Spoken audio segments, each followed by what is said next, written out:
This is the Dreyer Drive podcast, a podcast all about siblings and the people, places, and pop culture that raised us. And this is our Christmas special. Yay! And if you're one of these 6 total people who have listened to more than one episode of this podcast, you probably noticed that it's been a few weeks since we've uploaded an episode. And that's because a few weeks ago, we traveled from Okinawa, Japan, where I live, to my parents' house here in New Brunswick, Canada. And upon arriving here, I realized that I forgot my computer and other equipment that I use to record and edit podcasts on my desk, neatly organized in my home office in Okinawa. And in the next episode, I'm sure we'll share a little bit about the 24 hours to 48 hours of travel that it took to get here and all of the mayhem that was a part of that, but we will save that for a future episode. But in today's episode, we will kick things off with the world's most fascinating story about a backpack, after which we will share a little bit about our magical Christmas family traditions in the Porter household growing up. And that magic that I'm talking about is black magic, because we spent every Christmas Eve in a graveyard. And then we'll dive into today's main topic, which is Jacqueline and I reminiscing / debating about the songs on our Porter family Spotify Christmas playlist. And then of course, we'll wrap up our episode with an unhinged text message from a family member.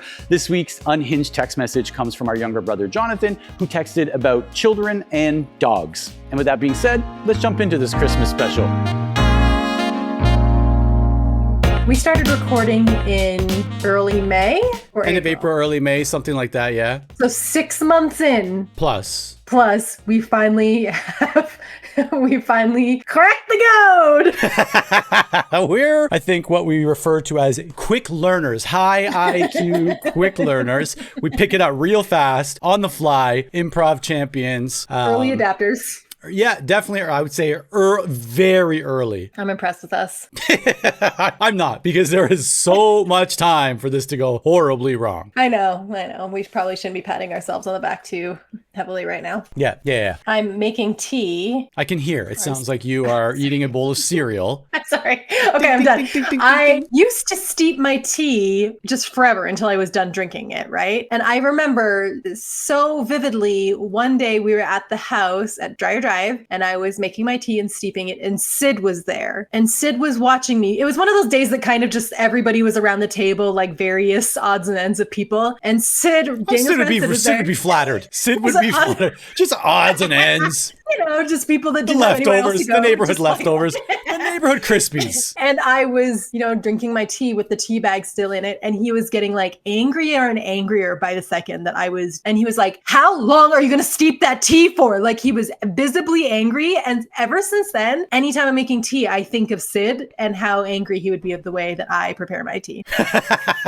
Maybe he would be flattered. Maybe he takes pride in I remember you said, do you think people see the YouTube video of this and think we look alike? I always wonder. I don't know. Let's ask the people. Do people think we look like? Because I do think like there's brothers that I look more like, but I do still think you and I, like, if we're gonna like rank who I look like in the family, you're probably, I would say number 2. Number 2. Great. I'm in the middle of the 4. Who do you think you look the most like? I think Dallin and I look most alike. Okay. Yeah. Because I was gonna say, like, there are times where you are Dallin, right? Like, I'm editing. Yeah. I stare at your face way longer than I should ever have to, but I stare at your face while I'm editing. I don't just stare at your face, I actually edit the video. Thanks. Yeah. But there are times where your reactions are very Dallin-like. Your expressions are very Dallin-like. I think Dallin and I are very similar in general. I think it goes like, if I'm picking out like people that in the family that I look most like, I think it was Dallin, probably then you, then Daniel, then Jonathan the last. Yeah, Jonathan's kind of a wild card. Yeah. But weirdly, he looks, or Noah looks a lot like him. Mm-hmm. Like it's so weird to see those come out in our kids, honestly. Yeah. When she was a baby, she had that like just thick wig. It just looked like someone like... It was just an add-on. Like, as she was going on set, they're like, wait, she needs hair. And then someone dropped it from 3 Just grabbed it from the dollar store because so it's like a wig that looks like it doesn't belong on her either. It was someone else's wig that they just like snatched off someone else's head. And we talked about this before, I think in a past episode. It was always just like, we couldn't get this to sit flat. It was always just elevated a little bit. And so it just looked like this floating rug on the top of her head forever. I remember I posted pictures of Andrew on his first date because we did our big photo shoot because it was homecoming. I posted it on Instagram, and every one of you guys was like, okay, looking good, Andrew, such a porter, such a porter. And Justin was like, how come every time one of our kids is good looking, your whole family says, what a porter, what a porter. And I was like, hi. We're not about to claim the ugly ones. Yeah, we're not about to be like, that's us. That's us. Yeah, that dog is all porter. No. I was like, sorry. I'm like, well, undeniably, he looks exactly like Daniel and Dallin. And I think you said he acts a lot like both of them as well. Yeah. Which is really triggering for me because I've spent a lot of time in therapy trying to get past the way that I was treated as a child. And then I had a son who treats me the exact same way. I was expecting you to say something about my new hat. Oh, what does it say on it? Beams Design? Oh, it's pretty exciting. I wanted you to say something about my pizza hoodie. Oh, you can't. I can't see the pizza. I literally see a white. It's the pizza hoodie. Well, we got to spend this podcast money on something, right? So it's going straight to the pizza hoodies. And the Beams Design hats. I don't even know what this is. I just saw it yesterday when I was in a sports store and I was like, I need a new hat. And so I And you bought it? Yeah. Oh, wow. Yeah. I wanted a hat for the airplane ride to Canada. And I don't know why. I'm actually probably not going to wear a hat, but I was like, I need a new hat. When I travel, the way that I treat myself to things that I'm going to travel with is insane. Like I have the world's most expensive backpack because I was like, I'm going to be traveling a lot this year. I need a backpack that costs $175 and I need two of them. Hold on. Because So can we just stop? That is world's most expensive backpack. World's most expensive. I'm going to go out on a Try limb. to find me another backpack more expensive than that. Than the lower end of the average price backpack. Actually, I've got a backpack story from the past week. I kid you not. I kid you not. So it's very much. Just when we thought we were starting at level, you come out swinging with a backpack tale. And this is what people tune in for. And I just want to get it out of the way. So for anyone that's new listening to this podcast and like, wow, listen to these people talk about how they just spend lavishly on everything because they're making money from their podcast. I want to just be very clear. There is no money being made on this podcast. In fact, it costs us money to make this podcast, not only in actual dollars for software and equipment, but in our time. And for all of the returning listeners, you know the type of social commentary and expertise that we bring to this podcast. So you know how valuable our time is. It's extremely valuable. I could be watching more Netflix documentaries if I wasn't doing this. This is world's most expensive podcast. I'm saying it right now. I'm wearing expensive bags. I'm watching expensive documentaries. Expensive documentaries. Okay, so last week, Seiko's dad was here. We talked about it in last week's episode. I love that also we just followed, I just said like something about the expertise and the social commentary. In the episode that's going up before this one, we spent 30 minutes laughing like two 8-year-olds at a snack called Just the Tip. So all the returning listeners are like, wait, are we talking about the same? Highbrow stuff. Yeah. So last week, Seiko's dad was here. And much like you, this is very weird. I was like, I'm going to Canada. I need a new backpack. See, you make fun of me and you do the exact same thing. And then you eat your Pop-Tarts weird. But I'm not out here bragging about the price tag, which by the way. Was your backpack $175? That's all I need to know. Multiples higher. Stop. Okay. Well, now you're just one-upping. Did you have to buy two though? No. And I'll tell you why. So we go into the first store and, I don't own anything from Patagonia. I like the ethos of Patagonia as a company. And so I find a backpack from Patagonia. I'm like, oh, this looks like a nice backpack, but it didn't have like the right setup. Like I wanted lots of pockets. I wanted easy access stuff. I wanted easy ways to pull stuff out of the bottom, whatever. And it wasn't big enough. So I looked at it and Seiko's dad was like, oh, get it. I look at the price tag also, it was like $500. And I was like, nah, I'm probably okay. So right beside that store was the North Face. And we go in the North Face store and it's just Seiko's dad and I, like we're just browsing all of the backpacks. And Seiko's pushing Naya around in the stroller and Noah's beside her and they're looking at like whatever jackets, hats, bathing suits, bibs. Okay. We bought some North Face bibs. Anyways, so we go to the backpack wall and backpacks, they're measured in liters, right? They're measured in which is so strange to me. Yeah, how many liters they could hold. And so we start off like 30 liters and I'm like, I don't know if it's going to be enough. I really just want to bring one backpack. And Seiko's dad was like, well, how about that one? And it's a 35 liter. I'm like, well, it's probably getting in the ballpark. And he's like, how about that one? And it was a 40 liter bag. So I'd say we're now started to get into like backpacker-ish territory.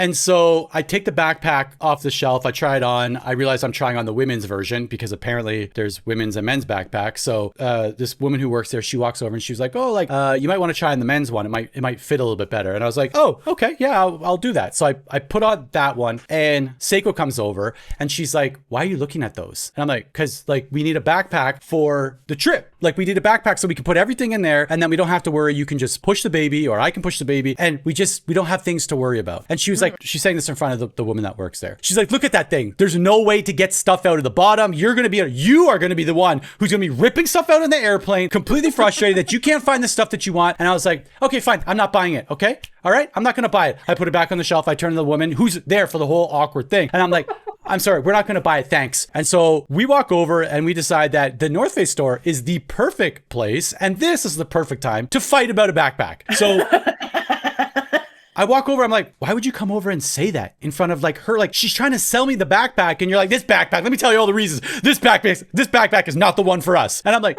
you could have just said like, hey, maybe we need something smaller. We're going to bring 2 backpacks. And so now we're going like, we're trying to be calm, right? But we're both pretty triggered by this event for some reason. Also, it's a week of just being tired and all that stuff. And so we're going back and forth on this thing. And I didn't know this, but Noah pulls like grandpa aside. So she pulls Seiko's dad aside. And Noah was like, don't worry, they're going to finish soon. And like, he looks over at us and we're just like throwing our hands up, we're trying to have a quiet fight, which is the least satisfying kind of fight. We're like, yeah, but I told you that if we need this, then trust me, this is going to be the only way that we can do this. We're already on the airplane, right? We already talked about this. I'm like, we're already on the airplane. I'm like, yeah, but I can get the stuff out of the bottom. Trust me, if we use packing cubes, there's no way that we cannot do this. Trust me, we can do this if we use. And then Seiko's dad comes over. He's like, Ryan, if you're not going to buy it, I'm going to buy it. And you can use it for your trip to Canada. And I'm like, okay. Oh, no. So I'm like, okay, this is great. This is exactly what I want. 2 versus 1. Odds are in my favor. So I walk back over and the woman like doesn't skip a beat. She's like, and if you look at the bottom of the backpack, there's clearly a zipper that allows you to get stuff out of the bottom without ripping everything out of the top of the backpack. And it has this convenient outer pocket that doesn't zip. So you can put diaper bags and things in there and pull them off. And I'm like, oh, great. That sounds really convenient. Yeah. I'm like looking at Seiko. I'm like, so I can take stuff out of the bottom without having to take everything out of the top, and a convenient outer pocket that doesn't zip. I'm like, okay, this sounds fantastic. And then we look over and Seiko's dad goes, yeah, but look at that one. It's bigger. And I'm like, it is bigger, and it's 45 liters. I'm like, yeah, but there's no way that that's going to fit in. Like, I can't bring that as a carry-on. And the North Face staff woman, she's like, oh, yes, you can. And I'm like, really? She goes, it meets the carry-on standards or specifications. The way that they are all just enabling you while Seiko stands there. She's just stewing. She's just stewing that I'm getting all of the support from inside of the North Face store. I'm just like a really good politician. You think they're down and out, but then all of a sudden they're getting endorsements from like Elon Musk and Joe Rogan at the last minute.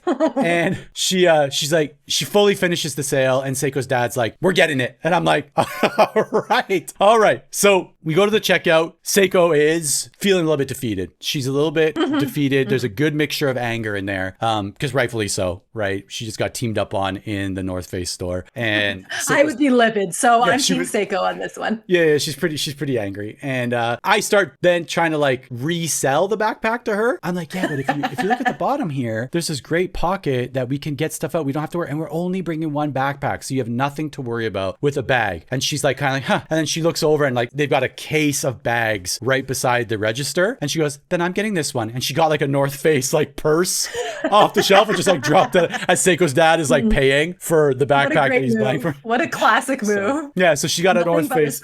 Yeah. So she actually kind of like, we talked about it before, like you put the baseball bat and you're like, working your way up the baseball bat, and then someone's like, ding, right on the top. That was Seiko. She was like, no, I want it. And she's like, but I'm getting this one. And when you're in that situation, you just go along with it because you need the fight to end almost immediately. And it's like, whatever you want, you can have it. Well, Seiko's dad was paying. So I was like, do you want anything else? We can get more. As long as we're here. I was like, would you also like a 45-liter backpack? Let's bring 2. And then like so you're backpacking through Toronto. Well, so this is what happens. So there's this is way too long for the story because it's really not that exciting. I'm telling it like it's the greatest story there's ever been. But there's this show in Japan and it's called like, why did you come to Japan? And there's staff and camera that wait in the international arrivals lobby of different airports in Japan, and they wait to find someone who clearly looks like a foreigner, which, by the way, in other countries, I don't think that this would be the thing. You just go, you, foreigner looking person, why are you here? Like, that just wouldn't be a thing anywhere else, right? Especially not in this political landscape. But in Japan, not only do they do that, for the rest of the episode, they call foreigners you. They're like, hey, I see a you over there. Look, let's go talk to the you. And so these people come off, right? You can imagine. They get off the flight. They've got the big backpack. And it's like, you, why did you come to Japan? They're like, well, I really like onigiri. And I'm here for the best onigiri that Japan has. Or someone's like, I really like this Japanese pop group or whatever. And so Seiko's dad made me wear the backpack for the rest of the shopping trip. And nonstop, nonstop repeated in every store in front of every person, you, why did you come to Japan? And everyone like around is laughing as I'm like walking through the toy section with like, Noah searching for it. And he's like, hey, you, why did you come to Japan? And so at the end of all of this, he was doing it also to lighten the mood so that Seiko wouldn't be so angry. So now I'm just walking around the biggest mall in Okinawa, or one of the biggest malls in Okinawa, with a giant 45 with nothing in it until we started filling it with stuff that we bought. And now I'm just backpacking through the mall. And at the end of the day, he was like, I don't even care if you use the backpack to go to Canada. He's like, I got my X amount of dollars worth from just asking you why you came to Japan so many times. And then it was the running joke for the rest of the trip. He was like, why don't you bring your backpack? When you said lightening the mood, one time we were in Mexico with a large group of people, and they were all people that Justin worked with. It was like a work trip that we had gone down there for. And one of the days, us and 3 other couples decided to rent a Suburban and just like see what we could find out in Mexico. One of the couples who was going to be doing the driving and everything was like the key partner in this entire story. Work partners. I am his partner.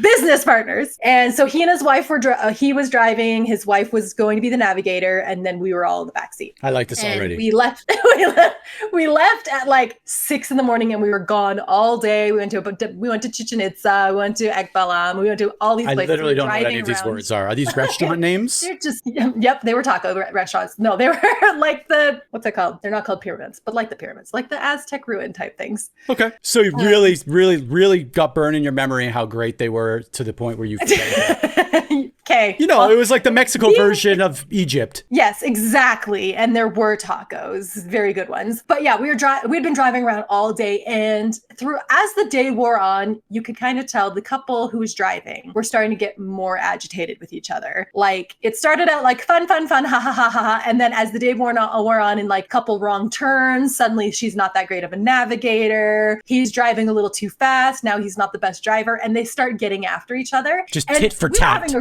Yes, and we were the kids, the 6 of us in the back seat were having a great time, right? Because we were just like back there laughing, and everything was so funny. And like, I think that probably made their agitation even worse because they were annoyed with each other, and the 6 of us in the back are just like thinking this is the funnest time ever. And as we were getting closer back to our resort, we were driving through, it was like in Cancun, downtown Cancun, and so there's lots of lights and everything, and the wife had turned and she was looking at all the lights and all the different stores and everything. And the husband drove way too fast over a speed bump. And like, it was like jolted the whole car. It was a really bad speed bump. And he like whipped his head around, and it finally like erupted. Like, the agitation that lasted all day finally erupted.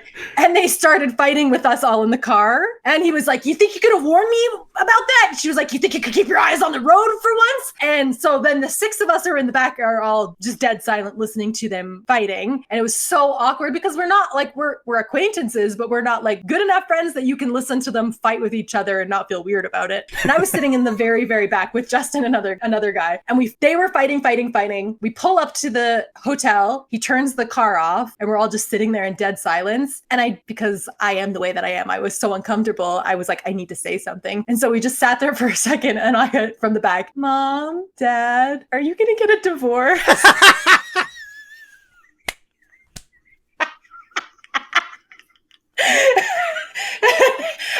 Of course, everybody of them was dying laughing, and Justin was like, "What is wrong with you? This is my business partner." But I was like, nailed it. Best one of all time.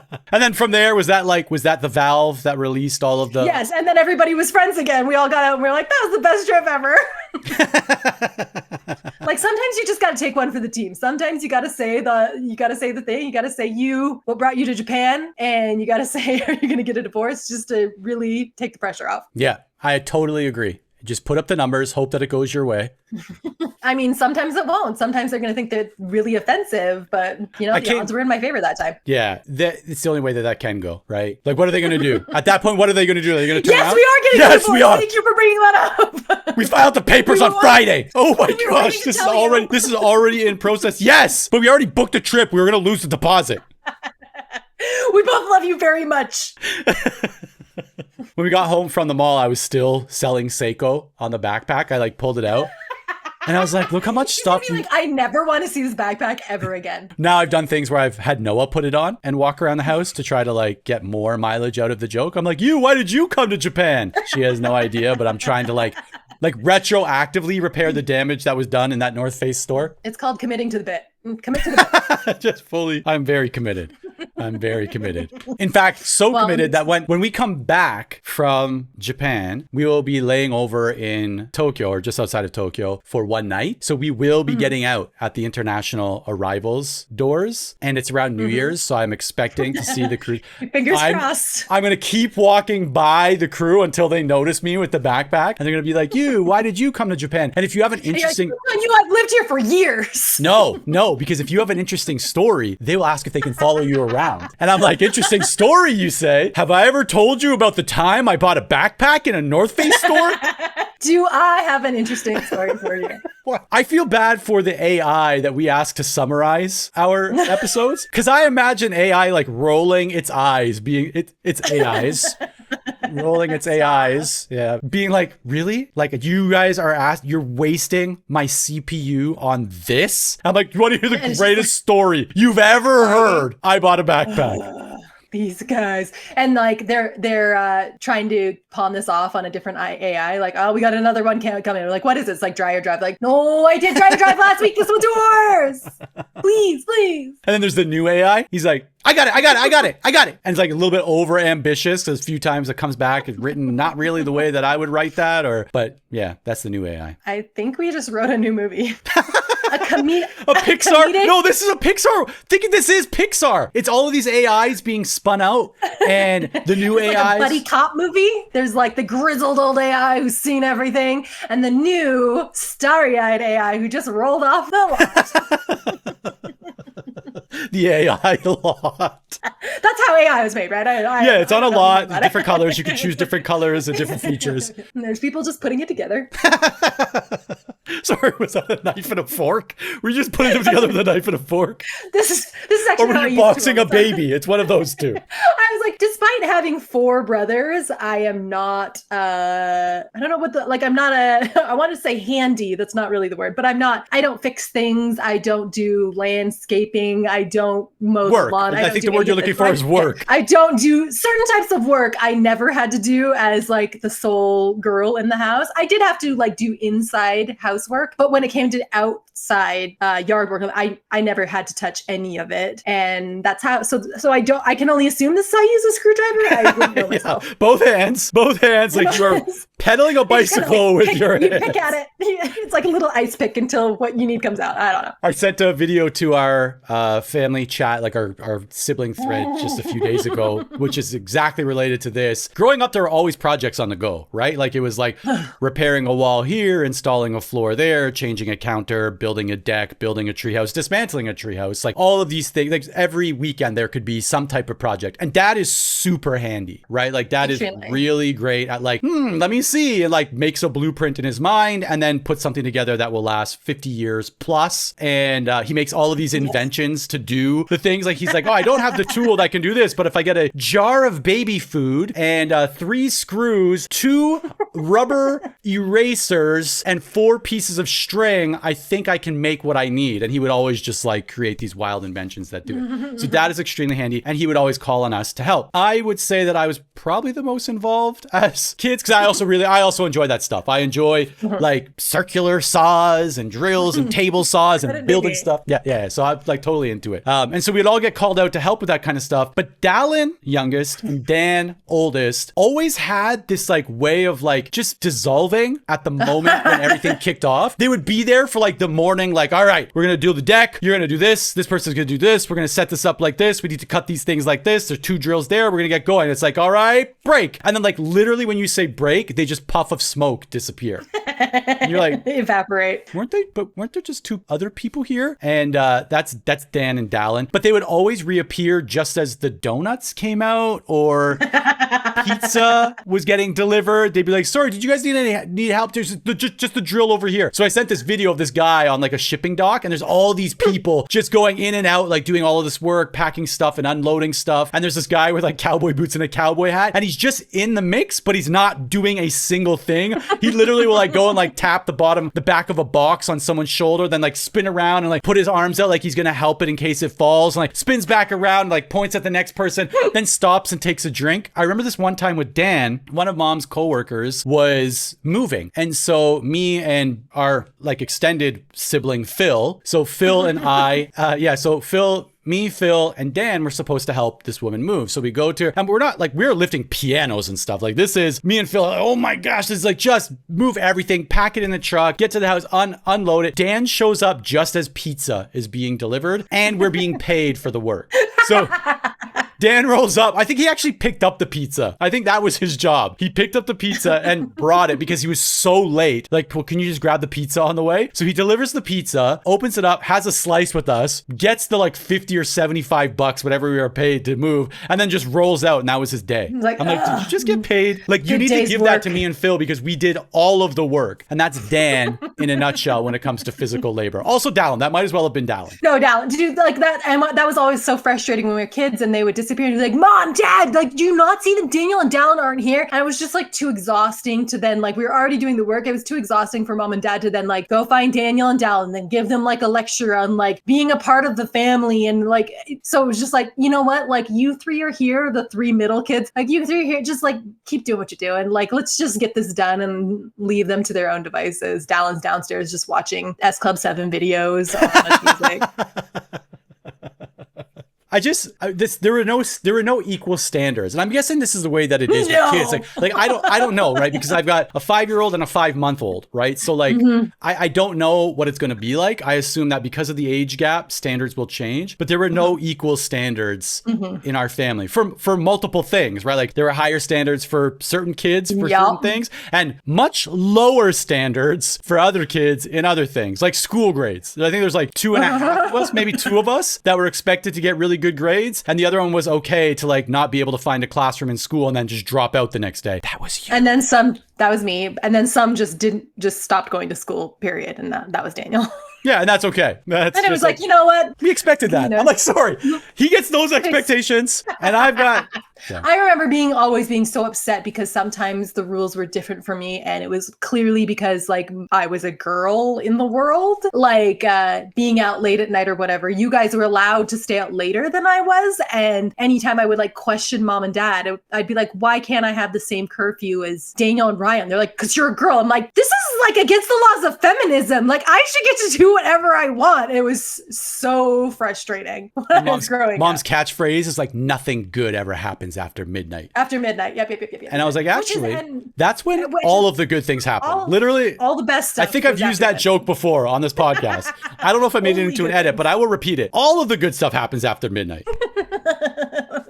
And I also like took umbrage because Mom is definitely like a feminist in many facets of her life. Like that was something that was very much championed in all of us, and all 5 of us. I would say that you 4 are also feminists because of the way we were raised. It was just like this one thing that Mom could not relent on. And I was like, this is not fair. If we're doing the laws of feminism, I should get to stay out till 2 a.m. I'm looking it up in my feminism book. And it's right here on page 72. If Daniel and Ryan are allowed to do something, Jacqueline should be able to do the same thing. Was this feminist book written by you? It was. Right here, you can see on the cover, authored by... Grab my feminist dictionary. Question, but I don't know if it's the question of the week. Okay. I have a question of the week because it kind of goes with what we're talking about. I had one too. But maybe okay. We might do both. Oh, okay. We could. Yeah, we could. Hold on, let me just check with the director. Crazy. Oh wait, this is our podcast. Yeah, director says it's okay. Okay, good. It's your final. So this is not the real question. This is not my question for you. But this is just a question. And this might be easing into the topic, but do you have any expectations for Christmas 2024? So just as a reminder, this one will be coming out, well, we'll probably put it out right before Christmas, right? Even if it doesn't fall in order, we'll probably put it out just before Christmas. And we are 10 days out, because there are 10 links left on the chain, from us getting on an airplane and flying to New Brunswick to spend 3 weeks with mom and dad before we all go to Toronto or Ajax more specifically, for Christmas 2024. Do you have any expectations of Christmas? Like, are you and the family like excited, looking forward to certain things, dreading certain things? I mean, I was talking about this with my kids. Because I have two much older kids and then one little kid, my youngest is so excited about this because it's just going to be a free-for-all with younger cousins the entire time. But we were talking about, I was telling them like, oh, Christmas, because I haven't been there in 20 years. I'm like, Christmas in Toronto is the most magical thing you could ever experience. So in my head, like, it is a winter wonderland. We go take the train downtown. We look at the puppies and the kittens in the windows of the Eaton Center. I'm pretty sure none of this exists anymore, but it's illegal. Pet stores are actually outlawed. Like, this is all like the parts. So everything in my head is like what Christmas was like when we were kids. And I'm like, oh, I want to recreate some of the things. I do want to recreone those things just now. Like what? Like what are one of those things? Like we talked about sledding, like tobogganing. I really want to do like a tobogganing. One of the strangest things that we ever had to do, we're really getting in the topic at hand early on here, but one of the strangest things we ever had to do as a Christmas tradition, I guess, when we were younger, is after our granddad and nanny passed away, mom decided it would be a good idea, as part of our Christmas Eve festivities, would be to go decorate their headstones with Christmas lights. Just make it real festive. Let's get these graves in the Christmas spirit. And just like, and sing carols at the cemetery. And to be fair, like Christmas Eve, to this day, Christmas Eve is my number one favorite day of the year. I don't care about Christmas Day all that much, but Christmas Eve is the big event. I agree. Big event for me. I love the anticipation. It was always like, that's what I agree that it's your favorite. It's my favorite. The anticipation was always the highest. I loved like the sneaking around. I loved all the food. Our whole extended family would come over. So Christmas Eve still, and that's what we do here in Utah, is we do Christmas Eve at our house and kind of try to recreate it here. But what we could recreate is that to kick off those Christmas Eve festivities, we had to first go to the cemetery. Started off with some ghosts in a graveyard. And I want you to imagine it piling into a van. You don't have to imagine it because you were there. I want our listeners. I want the Christmas to imagine. I will recollect. Recollect with me. Piling into a van. It's pitch dark, and the Canadian cold that just like bites through your face, like it hurts your teeth. It's so cold. Our house is filled with warmth. Our house is filled with sausage rolls and meatballs and every tarts. Dip.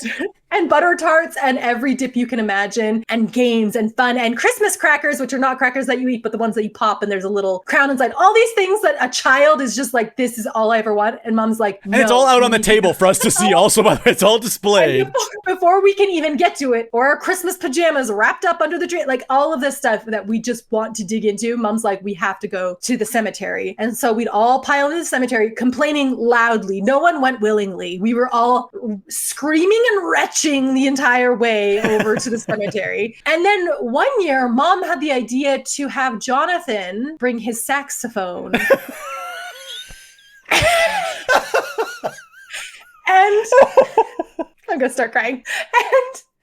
And play Silent Night by the gravestones while we all just stood there in a circle, freezing, so cold. And a couple things about that is Jonathan played saxophone in like grade 7 and 8 at the elementary school band. It's not like he was like, I guess as far as elementary school saxophone players go, he was pretty good, but he was still an elementary level saxophone player. And because it was so cold, also like the reed didn't warm up quite the way it should have, so it just squawked the whole time. So it's all of us standing in a circle where Jonathan just like squeak squawks through Silent Night. And then afterwards, like no one knew what to do. So we all just like, all right, load back in the car and go home. And Big I gulps, think that was the year that I think we all banded against Mom. And we were like, Mom, we love you. We love Granddad and Nanny very much. We are never doing that again. This will never ever happen. And we haven't done it since. I want to see that scene from the eyes of somebody else who's going there to mourn or to feel the loneliness of the holiday season because their loved ones have passed away, and just get the comedic relief of and you look over and there's these like 11 people just swaying. Daniel loudly saying, this is so stupid. This is so stupid. So stupid. I'm freezing. It's because you're wearing tearaways, Dan. And little blinking lights with like fake cotton snow on the top of the grave. We don't need fake snow. It is snowing. It is snowing right now. You can take the fake snow off. We had to, and it's like, they were buried kind of down on a hill, if I remember. So like we had to park and then like crunch through the snow because it's always ice up there. Everything. My favorite verb, by the way, crunch your way. We had to crunch through the, like, crunch all the way down through the snow. And then it's like up to your shins and you're just standing there freezing while Jonathan struggles to play Silent Night. Try with the mittens on. You can't play. Try with the mittens off. Your fingers are sticking to the brass. The worst part is, this has nothing to do with Christmas, but we did trot Jonathan out with the saxophone several more times for family events. It was like we had our own Kenny G available for any time. We're like, Jonathan can do it. My favorite story about Jonathan playing the saxophone is I think it was like Mom and Dad's like what 25th or 30th wedding anniversary. And there's this awesome picture that we have. We set up, not we, this was, I think Dan and Ryan were fully checked out of family events at this point. But there was a table set up at like the lake front. Like this is, we're going to do this for you big. When we do it big, we do it big. There was like a small card table set up with like a white tablecloth. And I think they ate dinner at the Ajax water. On the pathway. It was on the pathway. On the pathway, just blocking rollerbladers. Yes.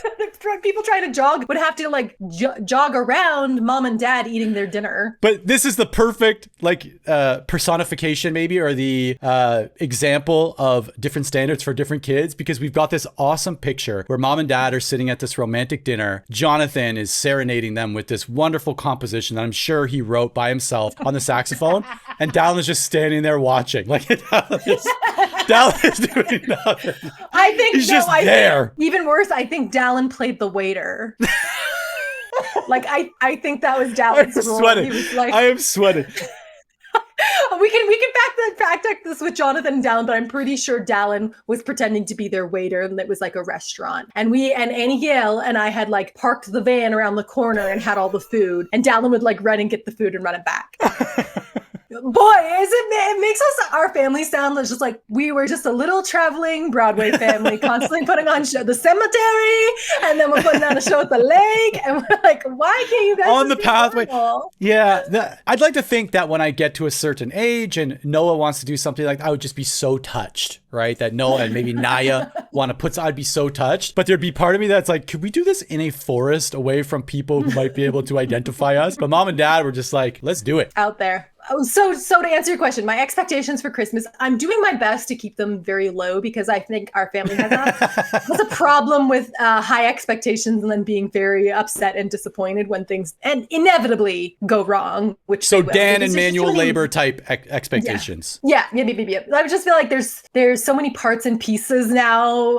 Like we couldn't keep it together when there's 7 of us. What makes us think we can keep it together now that we're all married and have kids and partners? Like there's no way. So my expectations are, I'm trying to keep them as low as possible. Keep telling my kids this is just cousin time, hangout time. Anything above and beyond that will be extra special Christmas cheer. Well, I'm expecting nothing but extra special Christmas cheer. So I'm giving it Ryan expectation levels, or Jonathan Lake anniversary dinner saxophone levels of expectation. I want to know where his saxophone is today. And I think that we have to be very careful about when we release this, because if Mom hears this, she might be thinking that we're like reminiscing on this with a certain level of nostalgia. Mom, we are not. We do not want to go to the grave on Christmas Eve. I don't. No one's going to the cemetery. Although I have thought about like making my kids do it. Making my kids do it because I've told them so much about it, and they're like, we can't fathom like the idea of making your children go to a cemetery on Christmas Eve. Like it would be fun to like prank our kids that way and be like, okay, guys, right before we start eating, let's quickly run out to the cemetery and just see what my kids do.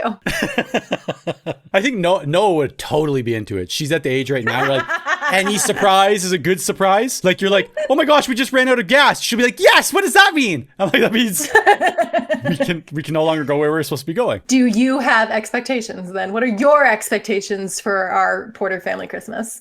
We should also make it clear that we do not do this often. This is like the last time we did this, I think was at least 10 years ago. I think my kids, maybe even more. Maybe I think Addie was 5. Because you guys didn't do 5 or New 6? Brunswick one with us, did you? No, we never did. So the last Christmas we had all together was at Dreyer. Yeah, so we did a New Brunswick one without you guys. I think was everybody else there? Oh no, I don't think Dan was there either. So maybe it was just Dallin, George, and Jonathan. But anyways, yeah, it's been a long time coming. Like we've got multiple new members of the family that will be part of Christmas. My expectations, I don't know. I think if we nail Christmas Eve, I'll be happy. We're leaving on Boxing Day to fly back to Japan. So it's like, you guys coming to Japan? I know, we are also flying to Japan on Boxing Day. This is a fantastic surprise. Noah level surprise. What? As if after we've spent all that time together and I'm like, actually, we're just going to follow you to Japan. Like, please actually don't. Yeah, that's exactly how I'd respond. But I think as long as we nail Christmas Eve and there's, like you said, some sausage rolls and Auntie Gail makes a few butter tarts without raisins specifically for me, then I'll be happy because Christmas is really all about me and my expectations and the things and the food. I think food is probably my most important point of like enjoying Christmas Eve is like having every type of food. That's why I started doing Christmas Eve here in Utah at my house, is because I was like dissatisfied with the food that I was getting on Christmas Eve from other people, and I was so there was no Pillsbury wreath with chicken, cream cheese, and broccoli. There were no sticky chicken wings from the Ormston's recipe book. What are we even doing here if there's no sticky chicken wings? If my napkin is not sticking to my chicken wing as I'm eating it, and then my fingers afterwards, and there's that little bit that you just can't get off unless you wash your hands. Yeah, or just eat it. I mean, I've consumed a lot of napkins that way. Serviettes, some might say. All right. Well, since we're this has been 50 minutes that we've been talking and we've said nothing. Do you want to do one question or two questions? Well, I gotta say my question was going to be like, what were your most and least favorite Christmas traditions that we did in our family? And I kind of feel like I answered mine, because cemetery was definitely least. Christmas Eve is definitely most. So do you have your answer? Like what is something like you're like, I'm definitely doing that with my kids versus like my kids will never be subjected to this? So Christmas Eve, yes, that's the thing, right? Christmas Eve is probably bigger than, I'm the same. And then pajamas, like that's a must have. So we open, I think that like many families, right? You have your Christmas pajamas that are given on Christmas. So that's definitely it. I want my kids to experience the wildness at least once of having everybody together. I don't know if this will be this year's the year, but like we used to have, we've talked about this before, but like Auntie Gail, Kelly, Matt, then when Matt got married and Kelly got married and then their kids and then like all of us. So there'd be times you woke up on Christmas Day and there was like 12, 13 people, 14 people in the house, and like you can't even get in the living room. It's not because we're just rich and buying presents, but you've got it was just the sheer number of people. And you get through presents and it's like lunchtime because it's just taken forever because we do one by one, right? So like those kinds of things. Yeah, we're not one of those animal families that all just tear in the presents at the same time. And everything's wrapped, including stockings. When Santa brings them for us, everything is wrapped. So those are just some of the things I'd like for my kids to experience. And is there anything that you're like, no? Oh, the graveyard. I think the graveyard is definitely up there. Just across the board, the graveyard at Christmas time was not like our best showing. And any volunteer work. It's like the random year, we're like, this year we're going to like, do you remember we used to do the 12 days of Christmas where like, oh my Mom would like choose a friend to like for 12 days before Christmas. If you didn't get it from the title, you go and like drop something off of their house and then you like knock on the door and you run away and hide around a corner or a tree and watch them like open up a present and the present had to be whatever that day was. So if it was like a partridge in a pear tree, that day would be like a fruit basket with pears in it. Yeah. And then so like 2 turtle doves would be You're like getting chocolate turtles. You're getting chocolate turtles. There is nothing else that you'll be getting that day. And so like, and yeah, we would do it for 12 days. Yeah, knocking on the door and running away. And when you're like 8 years old, 9 years old, that is so much fun. When you are 15 or 16 years old, and you're running through the snow across someone's front lawn and tripping over their Christmas lights, and like you just hate life. You've been taken away from your warm house to go and drop off a dozen cookies or a box of chocolate turtles at a complete stranger's house, knock on the door and run away for 12 days. The 12 days of Christmas, friends. Like and you'd like almost forget to do it and be like, oh shoot, we've got to do 12 days of Christmas. Okay, everybody in the van, everybody in the conversion van, we're gonna run over. Yeah, that's it. Okay, well that was my question. We're doing something a little bit different. I need you to intro this strong. This is, people are used to a certain pattern from us, and okay. I know that they're expecting something very serious, something about other siblings, true crime, people in history who have changed history. Facts, the facts. Like I know you guys love the facts, and that's what you come here for. But because it is Christmas, and I think we're going to do 2 Christmas episodes, and this is one of them. One of the ideas for a Christmas episode. So I need you guys to understand first, you guys being the Crispies out there. There are some things, real ones. And by some things, I mean most things, that porters hold themselves, A, to a very high standard for, and B, considers themselves superior to other people. Like podcasts. And we then turn around and lord that superiority upon other people and use it to judge others. And one of those things is our taste in Christmas music. And so for this episode, and you guys will be the beneficiaries of this because we will share a link to this, but for this episode, I thought it would be fun to go through the Porter Family Christmas Spotify playlist, which is an 7-person contributor playlist that we all have access to and that we can all add songs to, but we also all have the power to debate and delete songs at will. So please know that every song on this playlist has been agonized over for many years. This playlist, I don't know how long ago I started. It's been years. I've probably had it I'd say like six or 7 years. But most of the songs on it are songs that we would listen to when we were kids during Christmas. So the songs predate the playlist, I will say. Yeah, I think most of them do, but there are some newcomers to it. And I think that it goes under the same type of, I wouldn't say that this was like something that it's not the survivors on this playlist. Like you are going to hear some of these ones that are highly debated in this family, but we do take it as seriously as naming pets. So if you go back to our Homeward Bound episode, I think you read a text conversation. Our Unhinged text of the week was when we were naming Mom and Dad's dog Lincoln, and how it went for a very long time and people were very opinionated. Invested, yes. And so I think the same thing goes for this playlist. And I'm looking at it now. I'd say it could probably go as you have the most contributions, followed by me, and then a few ones from Jonathan. And then Addie also has also... when I gave Addison permission, I was like, you need to take this seriously. You cannot just be adding songs willy-nilly, any old Christmas song. Like you need to know that there are other people counting on this and listening to this. And like, I want you to take that weight and put it on your shoulders. And only then, if it feels good, may you add something to the list. You gave it with the great power comes great responsibility pep talk. I did. I will say that I was going through the list the other day and you looked like accidentally had added We Don't Talk About Bruno to the Christmas playlist. And I assume that was a mistake. I don't think that was a Christmas one. I deleted it. I think it was probably Noah who like was just going through and like. So I guess you didn't have to talk with Noah that I had talked with Addie? Like, what are we doing? I did. She added that and I kicked her out of the family.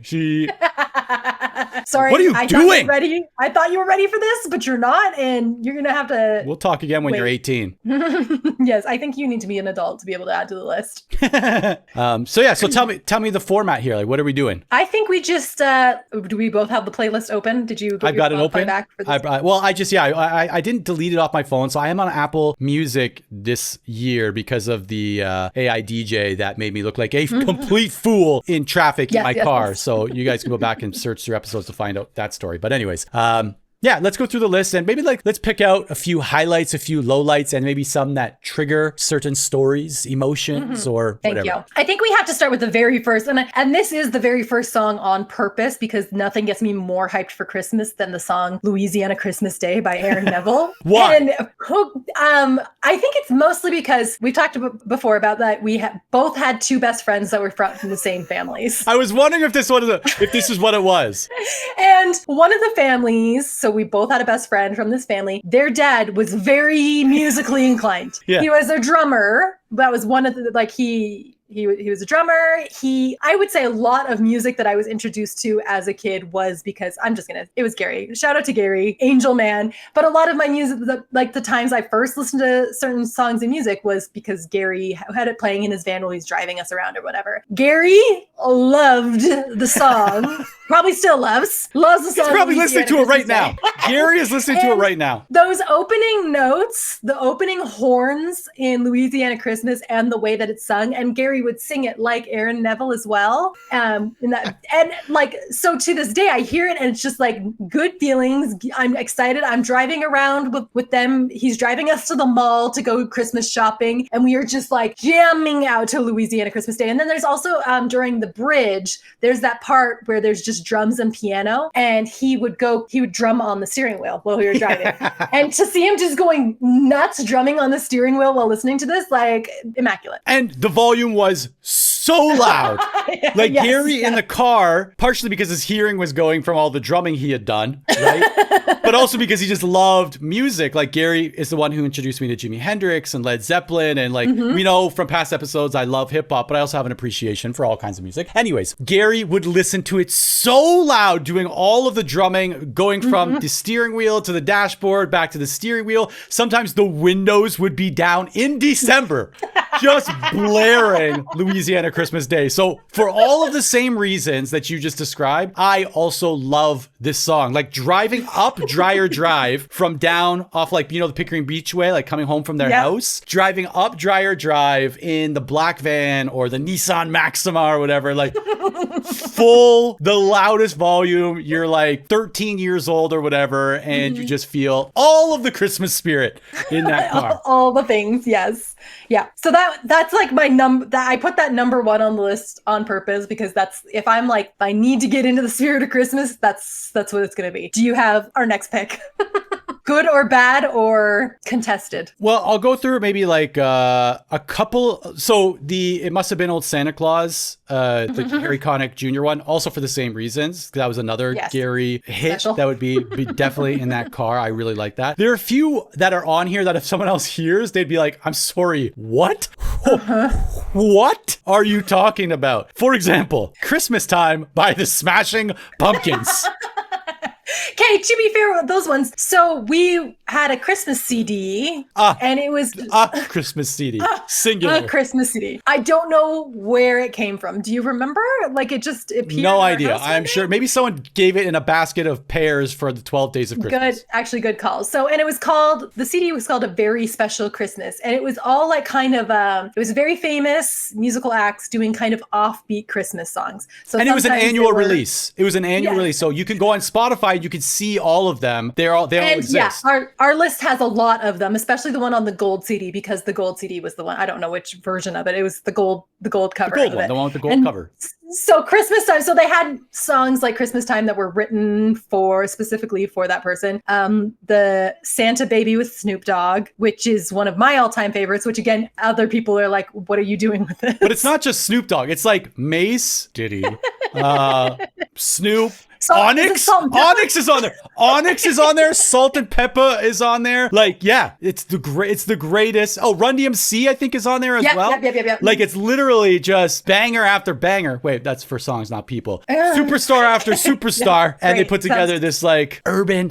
I want to be in the meeting of that one. Where like we need something urban. We need something urban for our urban demographic. It's Santa Baby laid over. What song is it laid over? What's the sample? It's Nappy Heads. Nappy Heads, yeah. So it's Santa Baby. Baby over the Fugees' Nappy Heads, featuring Salt and Peppa, Snoop Dogg, Mace, Diddy, Run DMC, Onyx, and just like Onyx is. But I love that like they came together and they're like the rest of the CD is like Sheryl Crow, Hootie and the Blowfish, Hootie and the Blowfish. Smashing Pumpkins, right? And they're like, guys, we need something for the urban audience. So like, I've got a few songs in mind. They're like, no, we need all the artists just on one song. We just need one song for the urban audience. And they literally put every like charting hip hop artist at the time onto one song. I remember specifically the year that mom and dad decided that they weren't going to do a real Christmas tree. And we always did a real Christmas tree. And they were like, you know what? I think it's time we switch to artificial tree. You were very upset about this change because you were a very traditional person. And maybe you can speak more to that, why you were so incredibly upset about this. There are very few things I think I'm like very traditional in, but when it comes to Christmas, I hold all of those traditions. I am the gatekeeper for all of those traditions. I love it. I love the corny decorations around the house. I like the lights. I like decorating the tree. I like Christmas music from like November 1st onwards. I've been listening to nothing but Christmas music, and I'm so stoked at the idea of being in Canada for Christmas. And even when I was younger, I just loved everything about Christmas. Like I loved it. And so when mom announced that they didn't think that we should have a real tree, I'm like, what are you? There's no Christmas without a real tree. What are you talking about? That means there's no Christmas. You're saying this year we're not doing Christmas is what you're saying to me. And so like they went out to like White Rose or wherever and bought the fake tree. I didn't come out of my room to like I boycotted. You boycotted Christmas that year. Yeah, I boycotted. I locked myself in the room. I was not coming out there to decorate a plastic tree. Are you kidding me? I will not be a part of that. And so, so I boycotted Christmas. I did not help decorate it. And then in a seemingly unconnected event later on, all of the Christmas decorations were somehow mysteriously thrown in the garbage.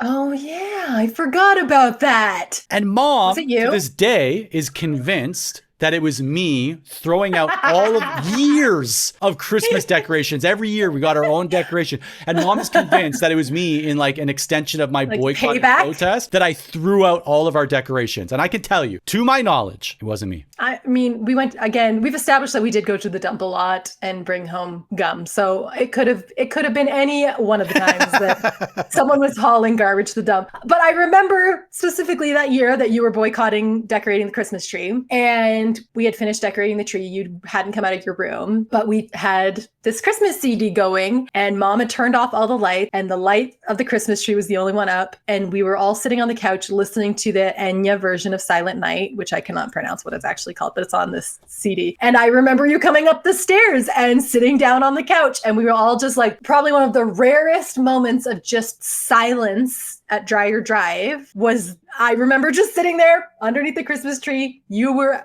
finally over your anger long enough to bask in the light of the Christmas tree. And we just sat there for like 3 minutes until the song ended. And then it was followed up by Onyx rapping Santa Baby. I do have lyrics open. I don't know how many people would be interested in hearing. Just a few, I think everybody. Just a few of the highlights of this song. Especially remembering that we were children while listening to it, and not all of the lyrics are super appropriate for a Christmas with children. I want to get to, let me go to the Onyx lyrics, because they're the ones that I believe are the best ones. So on December 25th, I knew I wasn't getting jack when I saw Santa Claus on the corner buying crack. I ran up on him with the Cadillac and asked him, yo, what's up with that? He said, there ain't no Christmas, kid, and I can't get him back. Back in the days, Christmas was deep. My mom's put presents under the tree while I played sleep and peeped, Santa Claus never gave me nothing. Seen the mad faces lying in frontin'. So do some good to the ghetto, Mr. Kris Kringle. Come and stay a while. Kick it with God's angel. Take and acknowledge my wisdom and understand that Santa Claus is a black man. Is a black man. And then finish with word up. Word up. And we're just all there, just bumping our heads like, December 25th, I knew I wasn't getting jack. There's also the line where it's like, I hate to say it, but if I wasn't a boy, I wouldn't have had nothing to play with. That line. Yeah. It talks about like, Santa Baby, are you real, Kris Kringle? Let me see you make my pockets jingle. Ching, ching. We need some jobs in the ghetto. Too much gang banging where kids are playing. I hear the church bells ringing. Like, what? No, and it's probably like top 5 Christmas song for me, actually. We pass that on to our children at inappropriate ages. We're like, are you 4 love this song? Okay, moving on. Obviously, All I Want for Christmas Is You is on here. When did that come out? Like, when would have that been like added to our rotation? 1994. So like real prime time. Prime time for us, yeah. So that makes sense to me. Obviously, that would be on the list. One thing that I know we were there. We were there. We were there. Like, you guys who think you know Christmas songs, you don't. We are Christmas. We are Christmas. No, I was just gonna say. Then we have a couple of songs that I know Jonathan specifically hates quite a bit. So we made sure to include those. But sometimes I just really like to twist that knife for Jonathan. Wonderful Christmas Time, he really hates. Specifically because of the weird like seal noise that happens at the end. The at the end, and then he also hates. It's all good up until that point, and then it's just rage. And then Jonathan's just genuinely extremely upset. He also hates "Happy Christmas, War Is Over" by John Lennon. I also hate that. Really exists. But I feel like we have to have it. Like, I don't think anybody really likes that song. It's just like part of canon. I just don't like what it even like. Do they know it's Christmas? Like, why wouldn't they know it's Christmas? Any of those ones? Yeah, do they know it's? They might know it's Christmas. They might but they might know it's Christmas after all. Doesn't quite flow. Like they might know it's Christmas. It fits right there. They don't know. Might know it. Who can say? There's a chance that they know. Wait, that one doesn't. But one song that Jonathan does love, and I know this because he would play it over and over again when we were children, is Mary's Boy Child Jesus Christ, which is like his number one favorite Christmas song, which makes me laugh.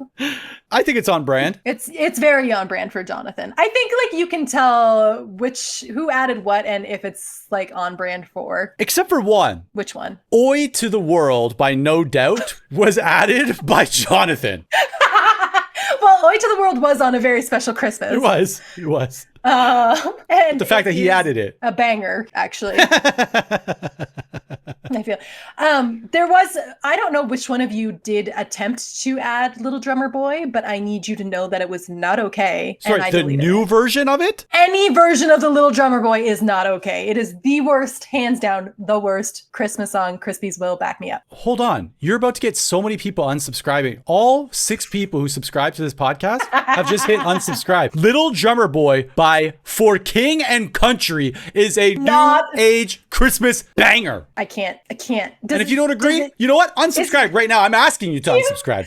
Do you remember the year Mom and Dad had gone Christmas shopping and left you and Daniel in charge? And for some reason, that was their first mistake. And for some reason, we decided we were going to create our own Christmas pageant. And the Christmas pageant would solely be to the song Little Drummer Boy. And we had a Nob Hill Farm basket, which for those who are not familiar is just like a plastic laundry basket that I think we stole from the grocery store that had them. Yeah. And we acted out the story of the Little Drummer Boy. It was done to the, what's her name? Anne Murray version of Little Drummer Boy. And like we all dressed up as like shepherds and things. And we put one of my baby dolls in the basket and just like. As baby Jesus. As baby Jesus, just kind of like pushed the basket around the living room. Skull and crossbones carved into its head. The one that had skull and crossbones on it, Sarah. And we were so excited about this.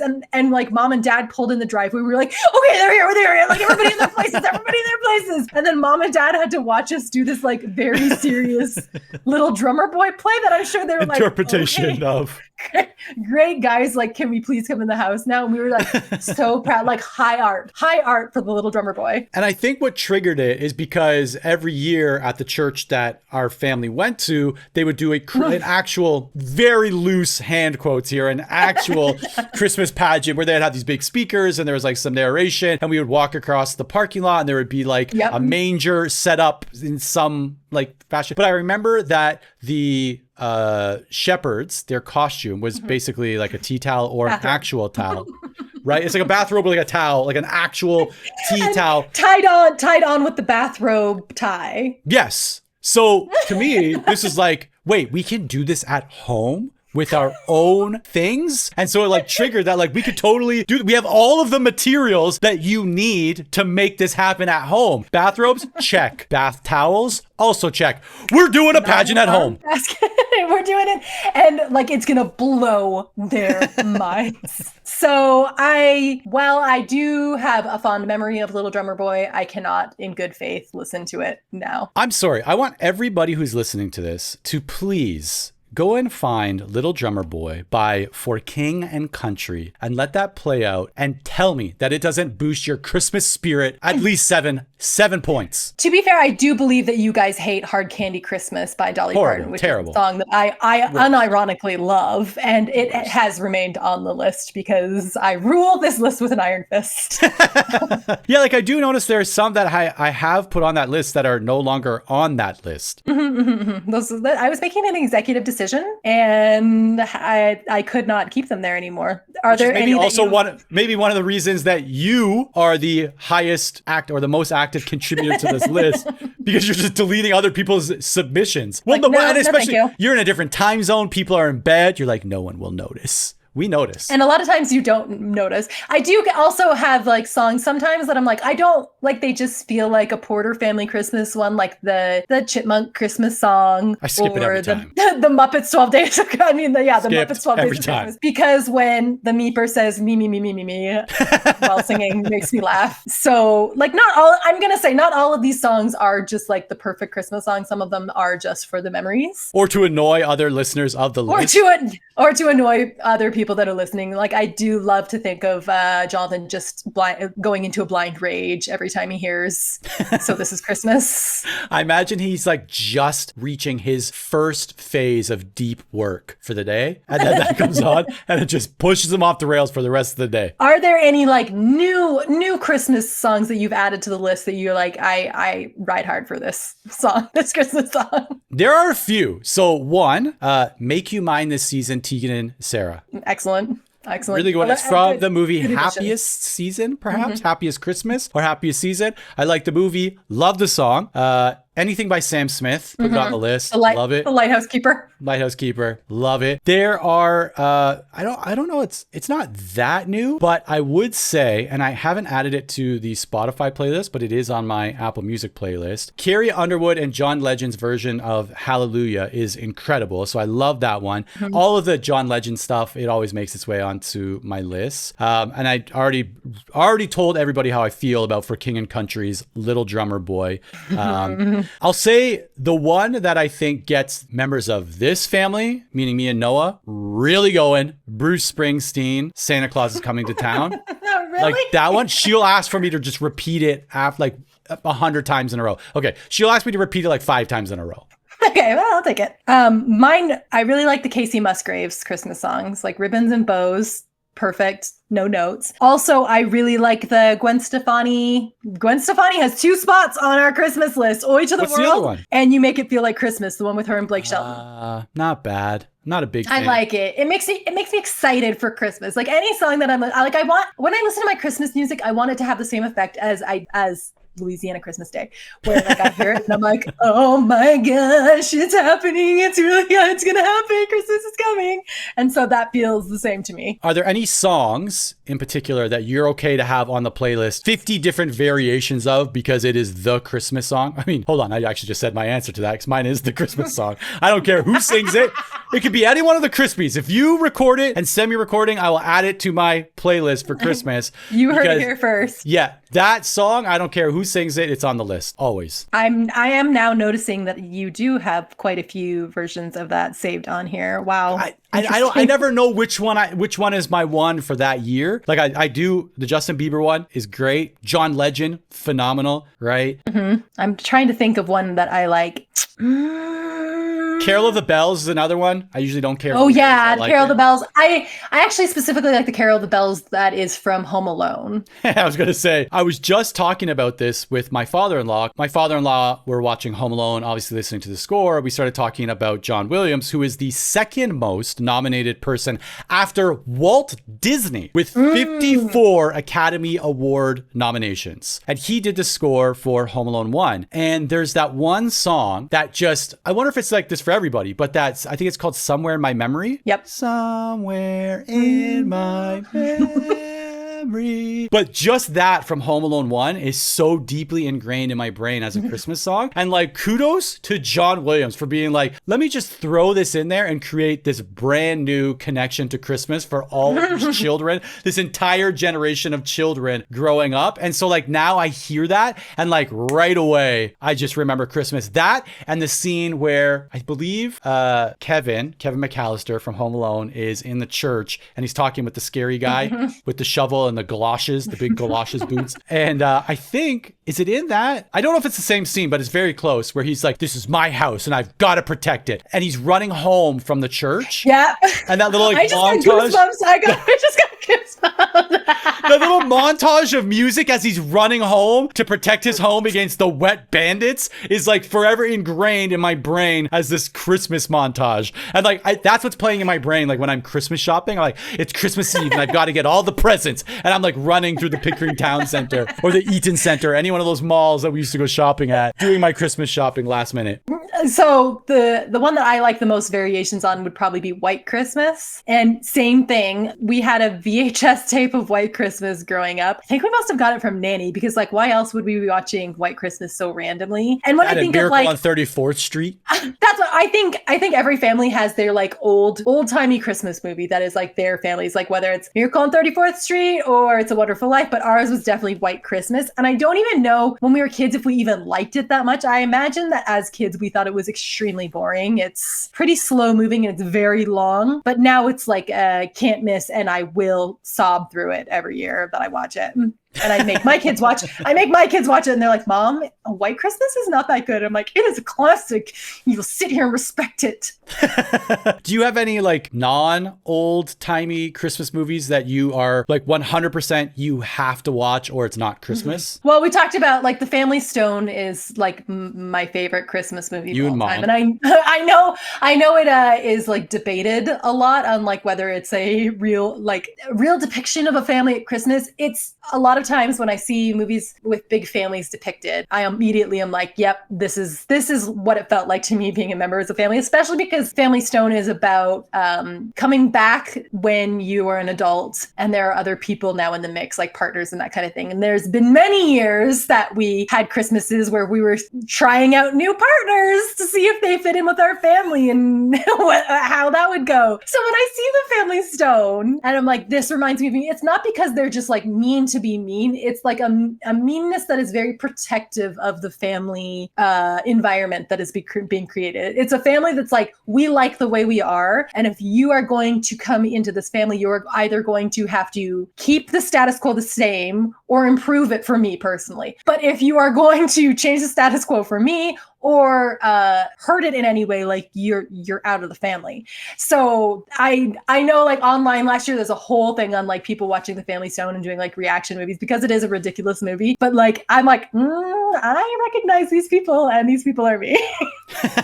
All right. So rounding out this conversation about the Christmas music, are there any ones that you think are highest rotation? So two questions. One, highest rotation right now for you. And second, if there's one song that you put on that reminds you of a Porter Christmas, and it doesn't have to be because you listen to it, just reminds you of a Porter Christmas at this age or a younger age, whatever. Okay, my highest rotation song is probably like it's going to be in like the top 10 songs that are actually on the list. So obviously Louisiana Christmas Day, I like Underneath the Tree, or I really like Do You Hear What I Hear because I feel like I can really belt that out in my car. So that song that's why, because you can sing it. Because I can sing it. So that song does get a lot of play. The one song that I would be like, this reminds me of a Porter family Christmas. One year, I don't know how much you remember about this. One year, Dad had been laid off. Sorry, this is not going to be a funny story. Dad had been laid as I laugh. The best way to introduce a serious story, but this is not gonna be funny. I'm laughing already. Dad often, because he worked in the audio industry, often had like layoffs, and they often happened around the holiday season. And I remember one year in particular, he had been laid off, and so we knew things were going to be extremely tight that year, that Christmas, and so we came up with the idea of doing the homemade Christmas. And I do not remember this. You do not remember homemade Christmas yet? I'm cringing at homemade. It was homemade. I want you to know how much sweat was just just produced by my body with the words homemade followed by Christmas. We drew names because that's how we used to do Christmas, is we draw names for who we were going to buy for. We drew names and everything, but everybody had to make something instead of buy it because we didn't want to put any pressure on anybody and extra pressure on mom and dad. And like, I remember, I think for mom and dad, Annie Gale, Angel, like helped me make like kindling for our fireplace that didn't work, which is really funny to me now. We dipped like pine.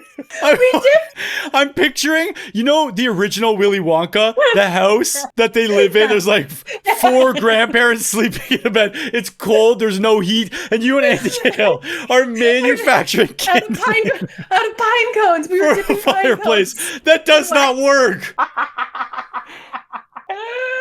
And so everybody was like making their little things. I'm sure Mom and Annie Gale made their little pantyhose elves, which gross, worst band name ever. And I also remember buying a CD that year for it was like one of those CDs that, remember at Walmart, you could go buy just like an anthology CD and you'd push all the buttons to listen to it. It was like a Christmas CD and it had Marshmallow World on it and like a really annoying version of Marshmallow World. Which is one of my most hated Christmas things. I know, but like I have a love-hate relationship with it. I hated that Christmas was a hard Christmas because obviously not only was there the issue that we were making a homemade Christmas, but then when you get back to school in January and it's like everybody's like, I got my new Walkman. And I'm like, I got a little doll that my little brother made out of a terracotta pot and a wooden bead, which I still have. Dallin made That's actually doll. what you got? Yes, it was he inverted a terracotta pot and glued a wooden bead on it and then put hair on it.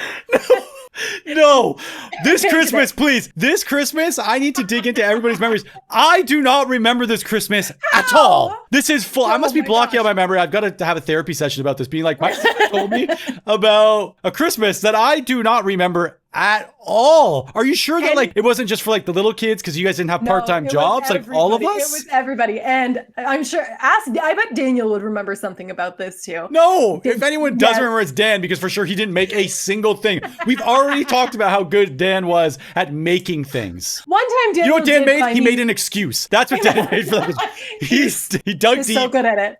One year Daniel did buy me a #1 cis necklace and I was so touched. And before remembering that I am the only cis.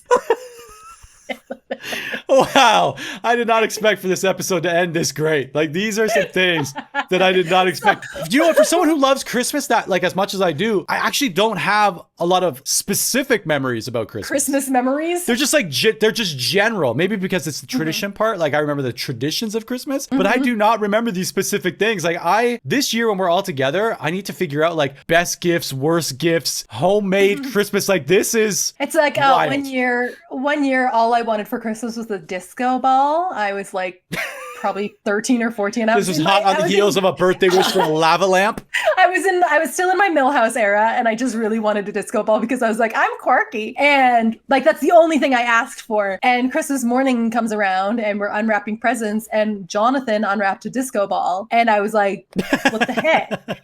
And Mom was like, I think Santa might have gotten a little confused when he wrapped that one. And he just like plucked it out of Jonathan's hands and put it in my lap. And you're like, yes. And I was like, sucker. The one song for me that I think probably now more than ever, but I've always liked it, is I'll Be Home for Christmas. That one always reminded me of a Porter Christmas, usually because we had family members that were in other places, or like Auntie Gail, we know Auntie Gail was coming over and all of us wrapped up in like everybody congregating in a living room. At Dreyer Drive. Yep. At Dreyer Drive. And it's like very on brand for the podcast, but it truly is. I'll Be Home for Christmas is definitely for me, like, this is a Porter Christmas. I'll listen to any variation of that one as well, but really, really do like I'll Be Home for Christmas just because what it maybe means of all of us being home in one place, doing our thing for Christmas. Which really, really never happens. This year is going to be, either it's going to be wonderful and we're going to be like, well, let's do this more often, or we're going to say, let's let another 10 years go by. See you in a decade. I'll do little pockets of Christmas. Like 2 of us get together or 3 of us, but not all of us. So anyways, a little bit different for us this week. We went through the Christmas playlist, reminisced on Christmas. We will put this in the show notes. Homemade Christmas. I will put the playlist in the show notes. My greatest joy in life is when people tell me that they've been listening to a Very Porter Christmas playlist. And because I just feel like we're like giving them some of like our Christmas to them. Like, here's the right way to do it. And we are right. We should also publish some of the text messages that maybe have been sent around this stuff. Is that the Unhinged text this week? No, but now I wish it was. Well, we can add some, or we can also, I know we have another Christmas episode coming up, so maybe we can make that part of that. So with that being said, hit me with an Unhinged text message, and please make it less than 3.5 minutes long. I've got a quick one, and it's coming from the archives. Okay, we're digging into the archives. We're digging into the archives. It's between me and Jonathan. And Jonathan's texts are my favorite because they are very short and to the point, and then we don't talk again for a while. Just weeks lapse. Jonathan, again, this just like, he'll text me out of nowhere, and this was one of those. It just said, I hate when parents don't publicly shame their kids for their dumb fear of dogs. That was out of nowhere. And this is probably, like you said, this has probably been 6 weeks since you've heard from him. And then he hits you with that. Jonathan said, I cannot have a child who is A, has allergies, or B, is afraid of dogs. And then I said, C, is a child. The amount of times per week that we'll say, like, Jonathan would go crazy right now. Like, anytime one of the kids makes noise. Jonathan famously has a low tolerance for children. And not in a mean way, just that he hasn't been around them all that often. Or maybe it's just like PTSD from our childhood. Actually, it's probably that. Probably that. Where he doesn't love a lot of external noise or humans doing things that he cannot predict, which is only what children do. That's what I was going to say. It's the unpredictability of everything. And it's like the first time you ride in like a friend's family's car and you're like, does it always smell like this? Or does it always, I should say, when people rode in our cars. That's what I'm really trying to say. Does it always blow this smoke? Does it always make this noise? Does it always smell like this? I feel like with the exception of the smoke example, the noise and the smells are definitely things that come with kids. You're like, is it just always, is it supposed to happen like this? Is this always what they do? Is this always how they smell? Are these the noises they always make? And you're like, yep. And he's like, never. Yeah, Jonathan didn't get comfortable with my kids until they literally turned into adults. Anyway. Okay. Well, happy holidays. We would love to hear from the people listening to this. I'm very curious to hear about some of the other Christmas traditions that exist out there that some of our listeners had. And then if anybody can beat the homemade Christmas story, please. Well, as worst Christmas ever. Yeah. And I want to know what the other present. I'm dying to know what the other gifts were. Check one of your journals. I'm sure it's written in. I know. I was going to say I need to go look in. I'll go check my journals. Except that every time I read my journals, I just get a little bit sad. All right. Well, see you next week for another Christmas episode. For another Christmas banger. Get ready.